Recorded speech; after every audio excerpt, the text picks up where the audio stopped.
Guys, চলে এসেছি আপনাদের সামনে নতুন ভিডিও নিয়ে। আপনাদের ফোনেও এই প্রবলেম হতে পারে। দেখুন,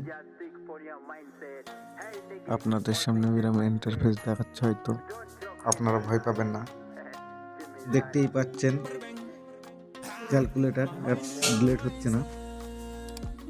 তো চলুন দেখিয়ে দিই আপনাদেরকে কিভাবে ডিলিট করতে হয়। এই প্রবলেম হলে ফেসবুক, হোয়াটসঅ্যাপ কিছুই চলবে না। দেখুন, আমার ফোনেও চলছে না। আবার ট্রাই করছি। ভালো লাগলে প্লিজ লাইক, শেয়ার, কমেন্ট করবেন। চলো দেখিয়ে দিই কিভাবে ডিলিট করবেন। প্রথমে সেটিংসে চলে যাবেন। নিচের দিকে স্ক্রল করবেন, দেখবেন অ্যাপ স্টোর বলে অপশন আছে। সামনে ক্যালকুলেটর বলে লেখা আছে, ওটি ট্যাপ করবেন। মাঝখানে দেখো আনইনস্টল বলে লেখা আছে, তারপর ওকে ট্যাপ করবেন। তারপরে দেখবেন আনইনস্টল হয়ে গেছে। ফোন আগের মতনই ক্লিয়ার হয়ে যাবে। তা বলে পুরোপুরি ডিলিট হয়নি, দেখতে থাকুন।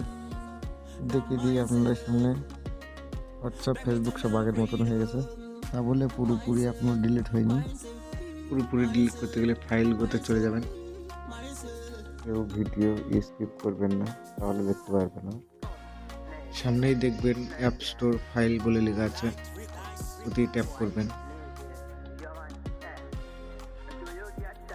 সাইটে দেখতে পাচ্ছেন অ্যাপস ইনস্টল ফাইল বলে লেখা আছে, ফাইলে চলে যাবেন। ক্যালকুলেটর এপিকে ফাইল দেখাচ্ছে, ফাইলগুলো ডিলিট করতে হবে। তো চলুন দেখিয়ে দিই কীভাবে ডিলিট করতে হয়। তো পাশেই দেখতে পাচ্ছেন 3 ডট আছে, 3 ডটে ক্লিক করবেন। সিলেক্ট বলে অপশন আছে, সিলেক্ট অপশনে চাপ দেবেন। তারপরে 3 ডট দেখছেন, 3 ডটে চাপ দেবেন। মুভ টু ট্রাশ বলে অপশন আছে, অপশনে চাপ দেবেন।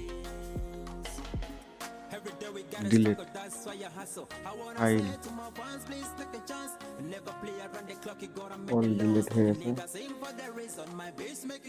ভিডিও পছন্দ হলে লাইক, শেয়ার, কমেন্ট করবেন। সাবস্ক্রাইব করতে ভুলবেন না।